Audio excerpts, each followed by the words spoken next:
정리 57.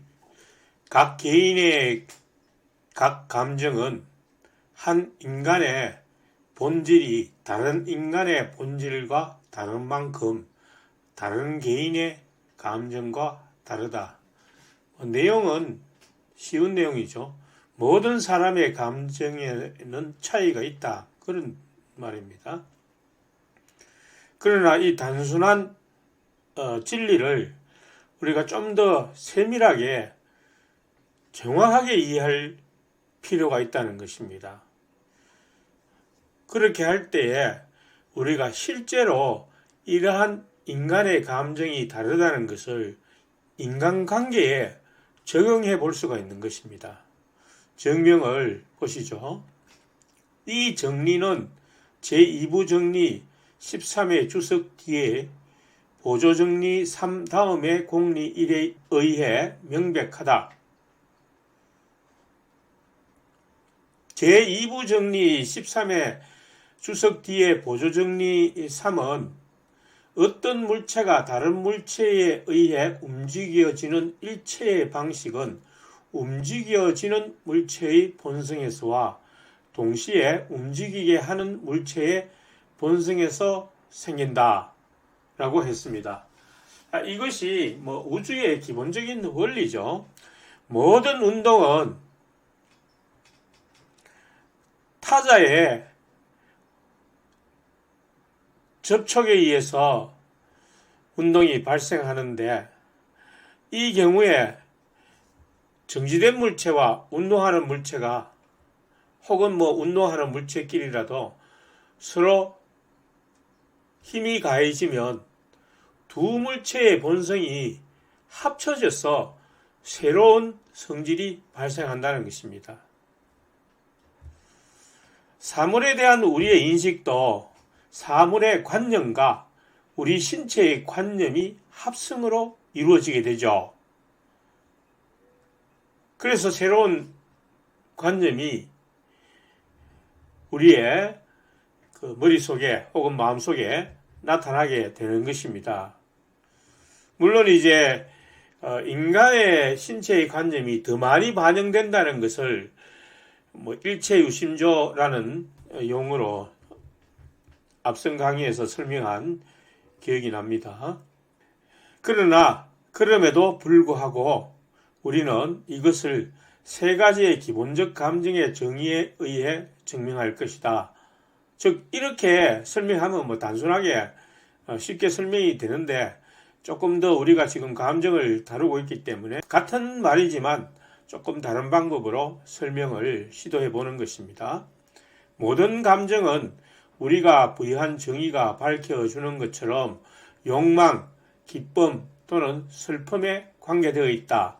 즉 욕망과 기쁨과 슬픔이 가장 인간의 기본적인 감정이라는 것이죠. 그러니까 다른 모든 감정들은 여기로부터 파생되거나 합성된 것들이라는 것입니다. 그러나 욕망은 각자의 본성 내지 본질 자체이다. 그러니까 욕망은 본성이라는 것입니다. 인간의 본성과 본질 자체라는 것입니다. 앞에서 다루었죠. 정리 9의 주석에서. 그러므로 각 개인의 욕망은 한 인간의 본성이나 본질이 다른 인간의 본질과 다른 만큼 다른 개인의 욕망과 다르다. 다음으로 기쁨이나 슬픔은 그것에 의하여 각자가 자신의 존재를 끈질기게 지속하려는 능력 내지 노력이 정대하거나 감소하며 촉진되거나 억제되는 수동이다. 무슨 말인가 하면 요점은 세 가지 기본적인 감정이 인간에게 있는데, 그 중에서 욕망은 인간의 본성 자체이므로 사람이 다르면 그 욕망도 사람마다 다르다는 점, 그리고 세 번째는 기쁨이나 슬픔은 수동적 감정이라는 점. 물론 이 기쁨이 능동적으로도 발생할 수 있다는 것은 이제 마지막으로 설명이 되는데, 대부분은 수동적 감정으로 존재합니다. 자, 그래서 다른 방법을 설명하기 위해서 이제 내용이 계속되는데, 자, 그러나 우리는 자신의 존재를 끈질기게 지속하려는 노력을 그것이 정신과 신체에 동시에 관계되는 한에 있어서 충동과 욕망으로 이해한다. 자, 영어를 다시 한번 기억을 해보죠. 자, 우리의 코나투스가, 즉 자신의 본성을 끈질기게 유지하려는 욕망과 노력을 코나투스라고 하죠.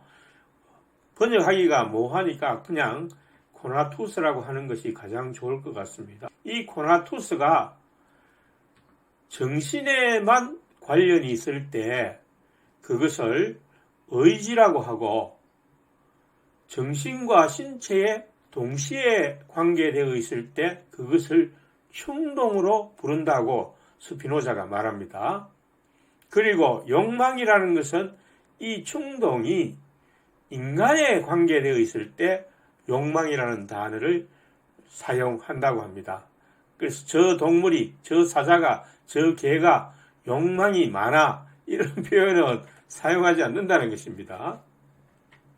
충동적이죠. 그러면 동물 같은 경우는 충동이라는 표현을 사용하면 되겠습니다. 자, 다시 한번 정리를 해보면, 정신에만 관계될 때는 무엇이 코나투스가 의지라고 하고, 욕망은 충동을 의식하는 한 사랑과 관련되어서 욕망이라고 한다는 것입니다. 그러니까 정신과 신체에 다 같이 관련되는 것은 충동인데, 이 충동을 인간이 의식하는 한에 있어서 욕망이라고 한다는 것입니다. 그러므로 기쁨 및 슬픔은 외적 원인에 의해 정대되거나 감소되며 촉진되거나 억제되는 한에 있어서의 욕망이나 충동 자체, 즉 각자의 본성 자체이다. 그러니까 욕망과 충동이라는 것, 같은 말이니까 그냥 욕망만 사용합시다. 인간의 욕망이라는 것은 각자의 본성 자체라는 것입니다. 코나투스가 본성 자체라는 것입니다. 따라서 각자의 기쁨 또는 슬픔은 한 인간의 본성 또는 본질이 다른 인간의 본질과 다른 만큼 다른 사람의 기쁨 또는 슬픔과는 다르다는 것입니다. 물론 다르다는 것이 어느 정도 사실상 많이 다를 수는 없겠죠. 어느 정도 차이가 존재한다는 것입니다. 물론 그 차이가 다소 클 수도 있고 작을 수도 있고 혹은 다를 수도 있습니다. 다른 사람은 슬퍼하는데 한쪽에서는 그것을 재밌다고 웃는 경우도 있죠. 그러므로 각 개인의 감정은 다른 개인의 감정과 다르다. 자, 증명을 했죠. 그 다음 내용을 보겠습니다. 증명을 했지만 예를 들어서 우리가 생각해 봄으로써 그 증명이 좀 더 확실하게 이해가 와닿을 것입니다. 쉬운 예로 남자와 여자를 생각하면 되겠습니다. 남자와 여자의 욕망이 다르다는 것은 일반 상식이므로 설명하지 않아도 되겠습니다. 그런데 앞선 정리에서 욕망은 본성 자체라고 했습니다. 욕망이 다르다는 것은 본성이 다르다는 말과 같습니다. 본성이 다르니까 기쁨이나 슬픔도 다르다는 것이죠. TV 드라마를 보면서 여자가 느끼는 슬픔이나 기쁨과 남자가 느끼는 슬픔이나 기쁨은 다르게 표현됩니다. 남자가 볼 때는 별거 아닌데 여자는 매우 슬퍼해서 눈물을 흘리기도 하고, 또 감동적인 드라마나 기쁨의 감동을 받을 때 그 기쁨이 넘쳐서 눈물을 흘리기도 합니다. 물론 남자 같은 경우도 좀 감수성이 예민한 사람은 그런 경우가 있지만 대부분은 좀 여자하고는 좀 다르죠. 남자가 감정이 좀 메마릅니다. 여자하고는. 자, 이것이 바로 감정이 다르다는 것을 나타내 주고 있습니다. 마찬가지로 모든 사람은 본성이 조금씩 차이가 있기 때문에 감정이 다르게 나타납니다. 이런 점을 우리가 생각할 때에 동일한 환경이라 하더라도 다른 감정의 반응이 나타나기 때문에 우리는 그것을 이해해 줄 필요가 있다는 것입니다. 나의 생각과 감정을 다른 사람도 똑같이 가질 것이라고 단정해서 함부로 대하면 안 된다는 것입니다. 따라서 좋은 인간관계를 만들기 위해서 감정이입의 과정에서 매우 섬세해질 필요를 느끼게 되는 것입니다. 한편 신약 성경에서는 내가 대접받고자 하는 대로 남을 대접하라는 말이 있습니다. 이 말씀은 나의 감정을 그대로 다른 사람에게도 적용해보라는 뜻인데 상대방의 감정은 다를 수 있다고 금방 설명했지 않습니까? 하지만 완전히 다른 것이 아니라 비슷한 경우가 많기 때문에 이 말씀이 적용되는 것입니다. 예를 들어서 아침 식사를 하는데 손님이 찾아왔습니다.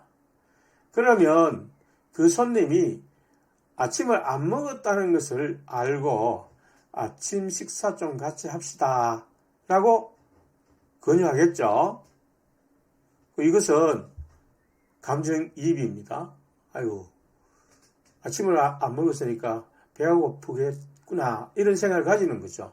그런데 그 사람은 아침을 안 먹었지만 일부러 다이어트 한다고 안 먹기 때문에 그 점을 몇 번이나 권해도 이야기를 자꾸 했습니다.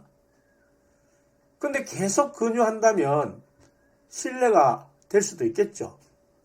왜냐하면 요즘은 없어서 식사를 거르는 경우는 거의 없기 때문입니다. 그래서 말하고자 하는 그 요점은 감정이입을 잘하는 사람이 좋은 인간관계를 만들 수 있다는 점입니다. 무턱대고 자기하고 똑같은 감정을 가질 것이라고 생각해서 계속 권유하거나 이렇게 강요하는 것은 좋은 인간관계를 만들 수 없습니다. 상대방의 감정이 나의 감정과 대부분 같을 수도 있지만 다를 수도 있다는 점을 생각하고 세심하게 적용하는 사람이 좋은 인간관계를 만들 수 있는 것입니다. 주석을 보겠습니다. 이것으로부터 나오는 결론은 이러하다. 즉 이성이 없다고 간주되는 동물의 감정은 그것들의 본성이 인간의 본성과 다른 만큼 인간의 감정과 다르다. 말과 인간은 둘 다 생식을 위한 정욕에 의하여 이끌려간다. 그러나 전자는 말의 정욕에 의하여, 후자는 인간의 정욕에 의하여 이끌린다. 마찬가지로 곤충, 물고기, 새의 정욕과 충동은 각각 달라야만 한다.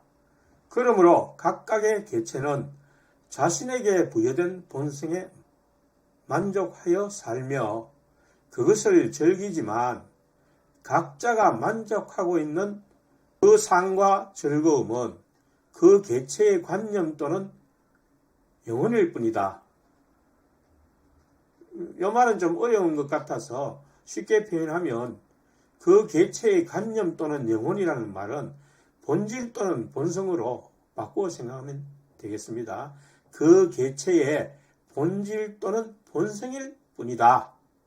따라서 어떤 개체의 기쁨은 그 개체의 본질이 다른 개체의 본질과 다른 만큼 다른 개체의 기쁨과 본성에 있어서 다르다. 즉 본성이 다르므로 기쁨도 다르다. 그런 뜻이죠. 그러니까 동물과 인간을 같이 취급해서는 곤란하다. 아주 착한 사람이, 나 같은 사람이 바퀴벌레를 잡으면서 아이고 바퀴벌레 저거 살라고 태어났는데 내가 발로 탁 밟으면 얼마나 아플까 이렇게 생각할 수도 있겠죠. 그러나 스피노자는 여기서 무엇이라고 말하고 있습니까? 본질이 다르면 느끼는 감정도 다르다는 것을 말합니다.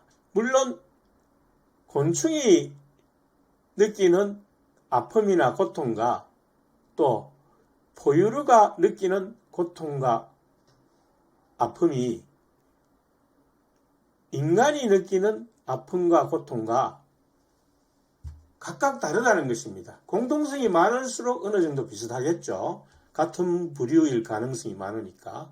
그러니까 포유류 같으면 고통과 아픔이 인간과 어느 정도 비슷할 것이지만 그것도 약간의 차이는 있다고 우리가 보아야 되겠죠. 바퀴벌레는 어떻습니까? 많이 다르겠죠, 인간과. 그래서 바퀴벌레를 밟아 죽이면서 양심의 가책을 받을 필요는 없다고 생각이 됩니다. 마지막으로 정리 57로부터 나오는 결론은 이러하다. 즉 술꾼을 인도하는 기쁨과 철학자가 향수하는 기쁨 사이에는 적지 않은 차이가 있다. 자, 이 점에도 주의하기 바란다. 왜 차이가 있을까요? 해설을 보기 전에 잠깐 생각해 봅시다. 술꾼과 철학자는 본성이 다르기 때문이라는 것입니다. 물론 인간이라는 그 본성은 공유하겠지만 술을 좋아하는 사람과 철학자에서 진리를 발견하고 철학을 탐구하는 기쁨을 누리려는 사람과는 그 본성에서 차이가 있겠죠.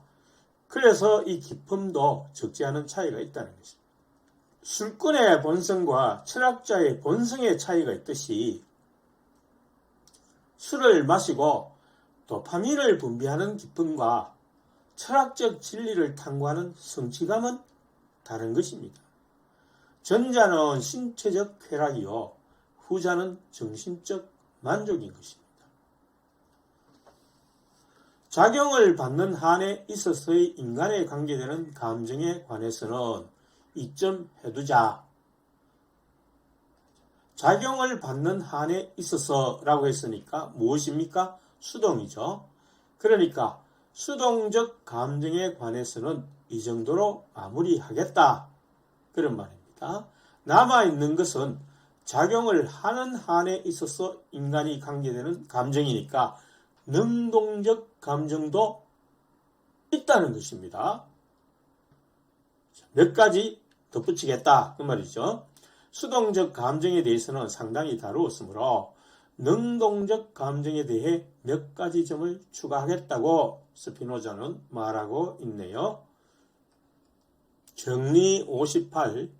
수동적 감정인 기쁨과 욕망 이외에 작용하는 능동적인 한에 있어서의 우리에게 관계하는 다른 기쁨과 욕망의 감정이 존재한다.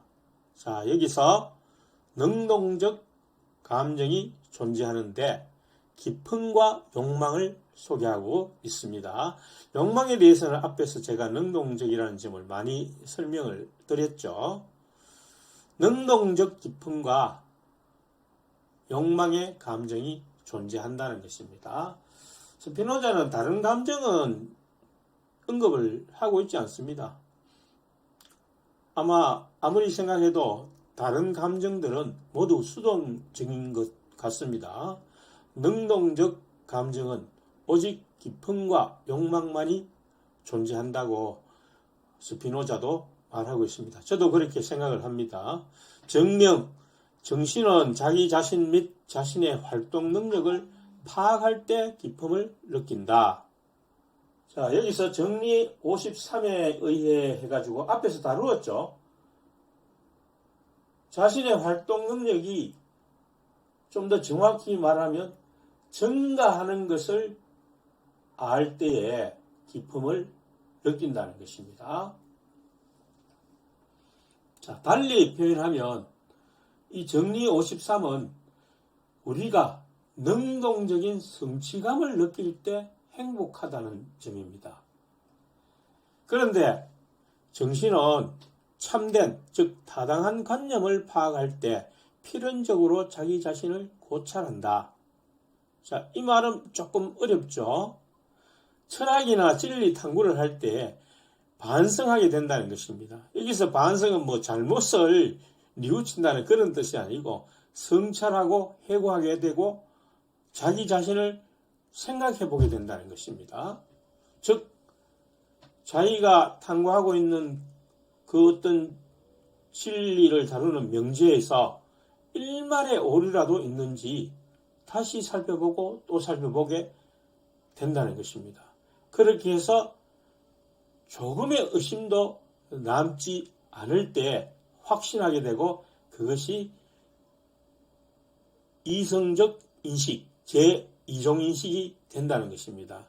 자, 이때 생각하는 나를 발견하게 된다는 뜻이죠. 생각하는 나를 발견한다.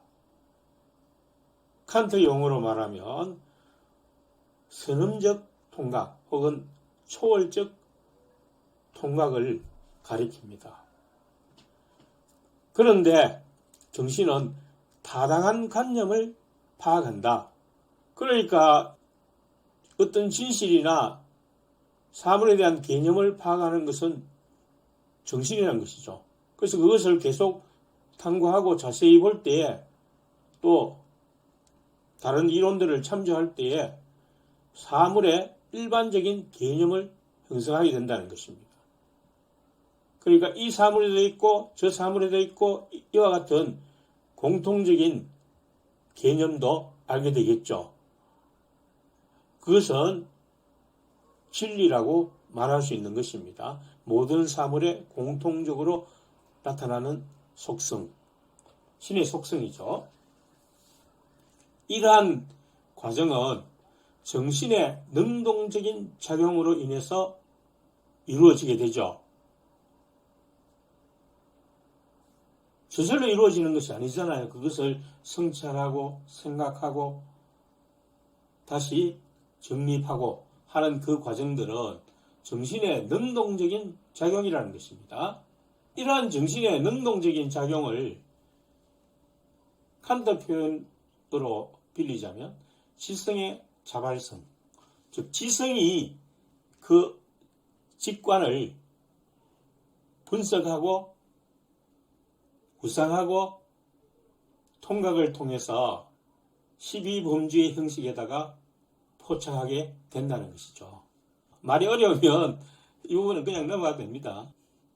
그 인상의 수용성, 지성의 자발성 이런 말이 나오는데 그 인상의 수용성이라는 것은 우리가 공간에서 그 외연을 우리가 포착하게 되는 어떤 직관이 형성되는 과정은 수동적이라는 것이고 그것을 다시 들여다보고 생각하고 개념을 형성하게 되는 것은 이 지성이 능동적으로 가지는 자발성이라는 그런 의미입니다. 그러므로 정신은 타당한 관념을 파악하는 한에 있어서도 즉 작용을 하는 한에 있어서도 기쁨을 느낀다. 즉 자발적으로 능동적으로 그것을 하게 되니까 능동적 감정을 가지게 된다는 것이죠. 그래서 능동적 감정이 존재한다는 것인데 그것은 무엇과 무엇? 기쁨과 욕망 이 두 가지뿐이라는 것입니다. 물론 기쁨도 수동적인 기쁨이 있고 능동적인 기쁨이 있습니다. 다음으로 정신은 뚜렷하고 명확한 관념을 갖는 한에 있어서도 혼란스러운 관념을 갖는 한에 있어서도 자신의 존재를 끈질기게 지속하려고 노력한다. 이것이 코나투스죠. 그러나 우리는 이 코나투스를 욕망으로 이해한다. 노력, 욕망 같은 의미로 사용이 됩니다. 그러므로 욕망은 인식하는 한에 있어서의 우리, 즉 작용을 하는 한에 있어서의 우리에게도 관계한다. 즉 욕망은 능동적으로도 작용한다. 그 말이죠. 자, 따라서 욕망은 능동적으로도 작용한다 라고 해설해서 했습니다. 여기서 우리는 이런 질문을 해볼 수 있습니다. 스피노자가 한 것은 아니지만 제가 한번 써보았습니다. 수동적 기품과 능동적 기품 중 어느 것이 더 클까 하는 문제예요. 스피노자는 이 점에 대해서 언급하지 않기 때문에 우리가 스스로 답변을 내려야 합니다.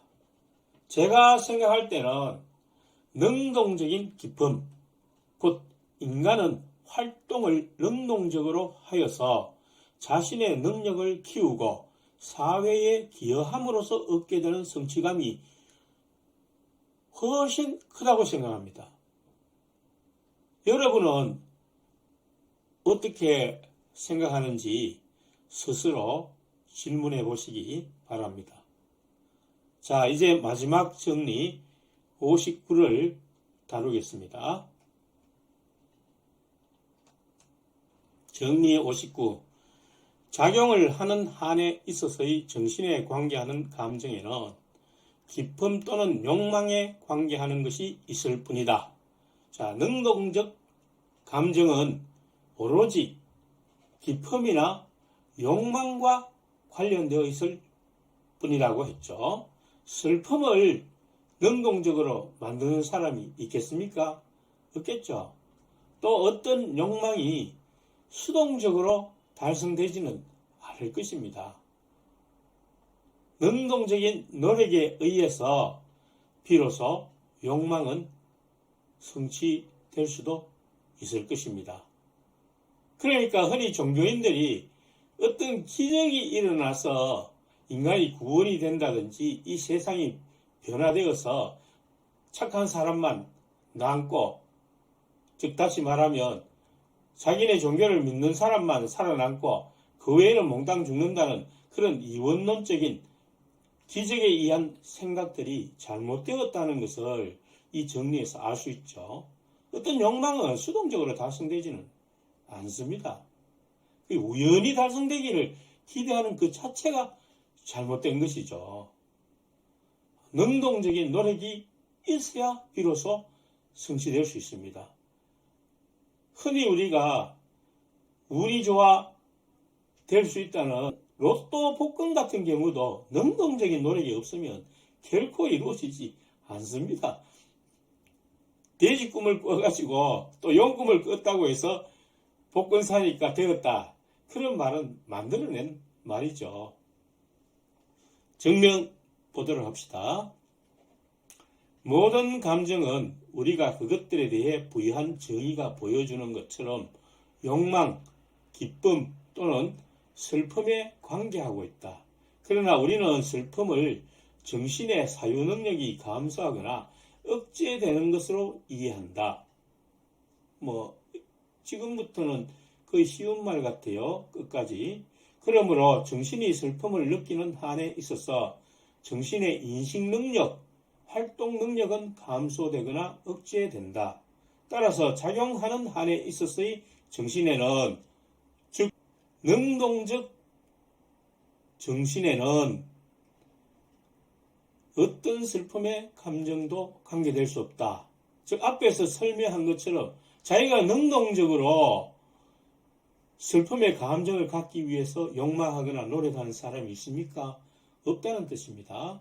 관계될 수 있는 것은 작용하는 한에 있어서의 정신, 즉 능동적인 정신이죠. 정신에는 어떤 슬픔의 감정도 관계될 수 없다. 관계될 수 있는 것은 작용하는 한에 있어서의 정신에도 관계하는 기쁨과 욕망의 감정뿐이다.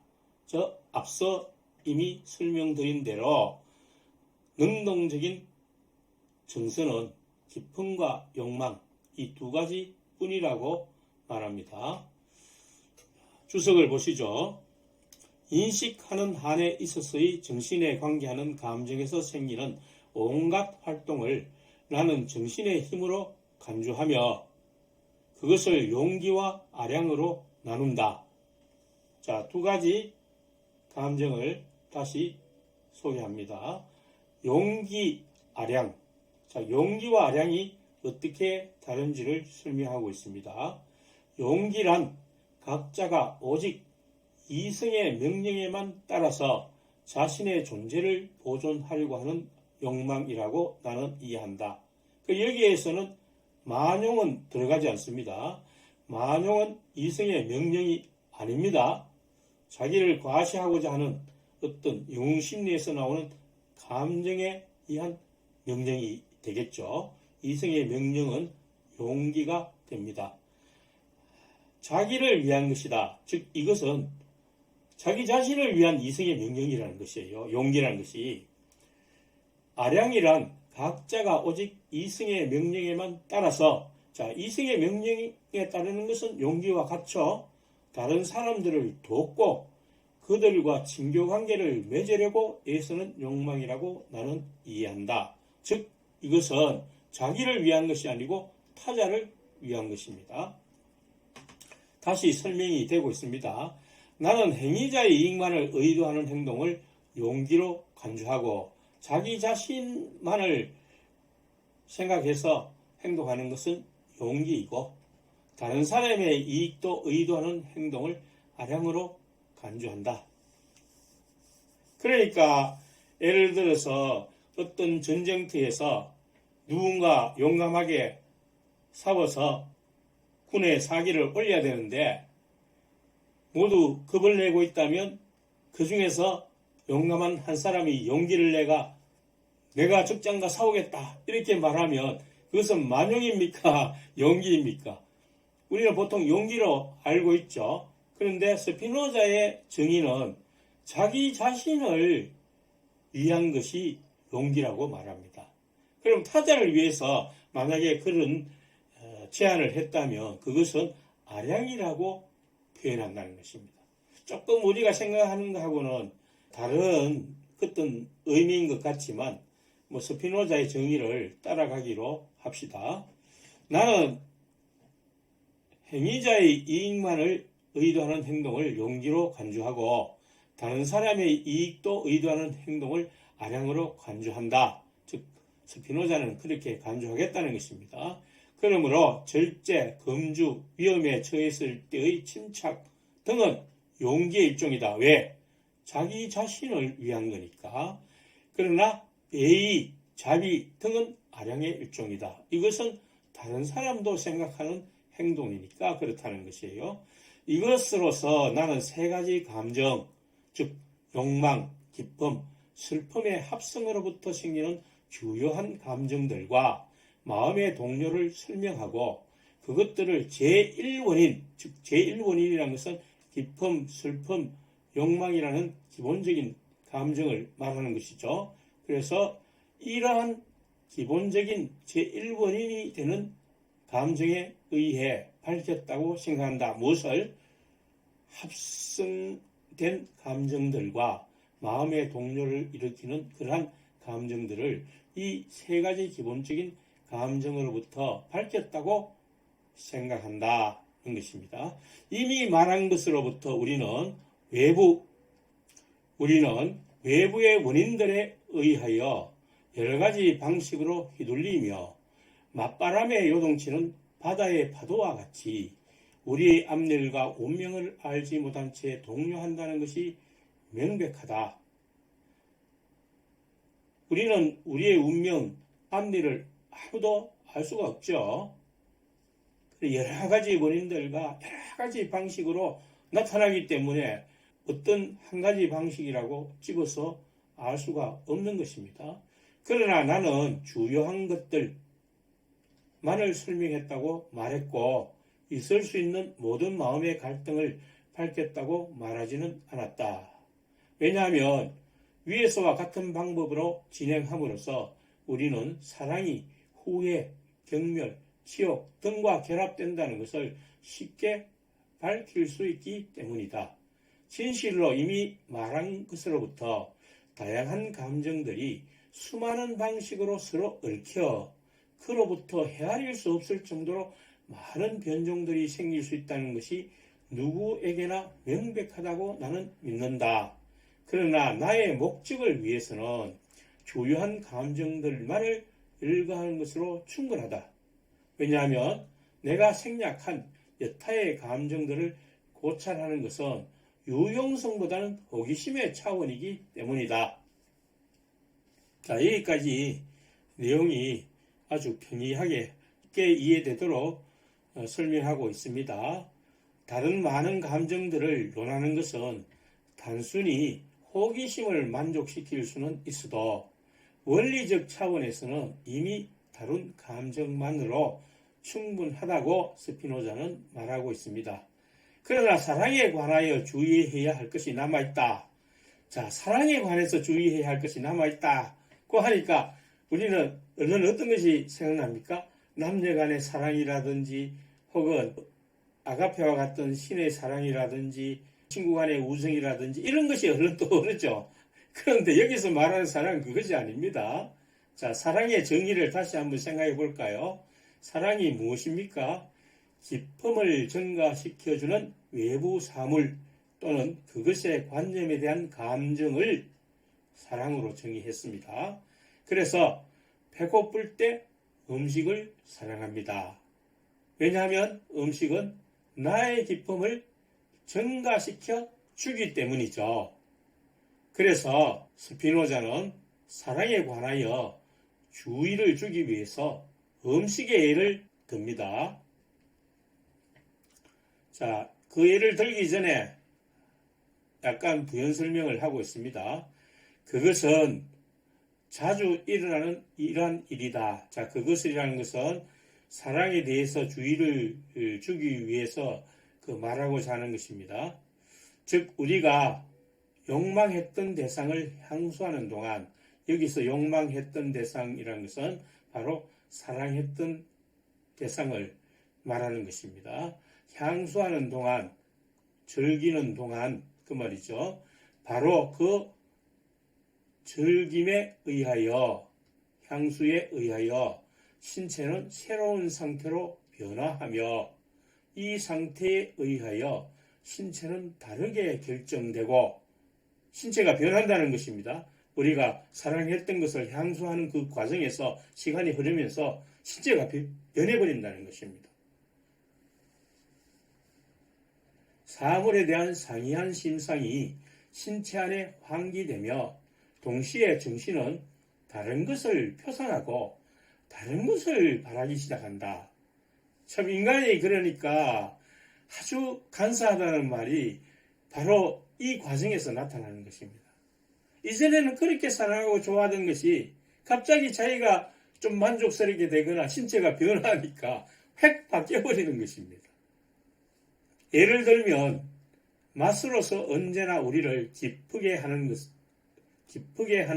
어떤 것을 우리가 표상할 때 우리는 그것을 향수하는 것, 즉 먹는 것을 원한다. 그러나 우리가 그것을 그렇게 향수하는 동안 위는 가득 차게 되고 신체는 다른 상태로 변한다. 그러므로 신체가 이미 다른 상태로 변해 있는데도 같은 음식이 자꾸 들어가면 그것을 먹으려는 노력이나 욕망도 줄어들게 되겠죠. 그런데 만약에 자꾸 변하지 않고 신체가 변하는데도 그 사랑하는 마음이 변하지 않고 계속 된다면 그 새로운 상태는 이 사랑이나 욕망이나 노력과 반대가 된다는 것입니다. 신체 상태하고 자기가 처음에 원했던 그 사랑과 반대가 된다는 것입니다. 따라서 우리가 욕구했던 음식의 현존이 실증나게 될 것이다. 이것은 우리가 포만과 지겨움이라 부르는 것이다. 아주 재밌는 예를 들고 있습니다. 자, 이것을 보면 비록 여기서는 음식의 예를 들었지만 이것을 어디에 적용할 수 있습니까? 우리 가정에서 옛날에 연애할 때는 왜 그렇게 사랑하던 마누라가 지금은 지겨운지가 이해가 되시죠? 음식을 자꾸 먹으니까 어떻게 된다고 했습니까? 신체가 변하고 포만감을 느끼고 나중에는 지겨워진다고 했죠. 그러니까 마누라도 마찬가지라는 것입니다. 마누라에게서 포만감을 느끼고 거기에서 더 나가서 지겹다는 것입니다. 여러 감정들의 경우에서 관찰되는 신체의 외적 변형들, 그러니까 이렇게 되는 과정이 나의 신체가 변했다는 것입니다. 마누라가 변한 게 아니고. 예컨대 떨림, 뜸이라고 했는데 떨림을 말하는 것입니다. 신체가 이렇게 아주 얇게 떨리는 것, 그리고 신체가 창백하게 되는 것, 그리고 흐느낌, 웃음 등에 대해서는 다루지 않았다는 거예요. 무시하였다는 것입니다. 왜냐하면 그것들은 단지 신체만 관계되어 있고 정신과는 아무런 관계가 없기 때문에 스피노자가 말하고자 하는 것과는 관계가 없다는 것이에요. 마지막으로 여러 감정들의 정의에 관하여 약간의 주의할 점들이 있다. 이제 감정들에 대해서 정리로서 전부 다루었는데 감정들의 정의에 대해서 조금 더 간략하게 설명을 부과하겠다는 것입니다. 그러므로 나는 여기서 그것들의 정의를 정렬하게 되풀이하여 각각에 관하여 주의할 필요가 있는 것을 첨가할 것이다. 해서 이제 정리를 다 마무리했습니다. 자, 다음 내용들은 여러 감정들의 정의에 대해서 다루겠다는 것입니다. 감정에 대한 정리는 이것으로 마무리합니다. 이제 용어들의 정의에 대해서만 조금 더 다루면 제3부가 끝날 것입니다. 제3부가 가장 아마 양이 많은 것 같습니다. 거의 반 가까이, 에티카 전체의 반 가까이 되는 것 같아요.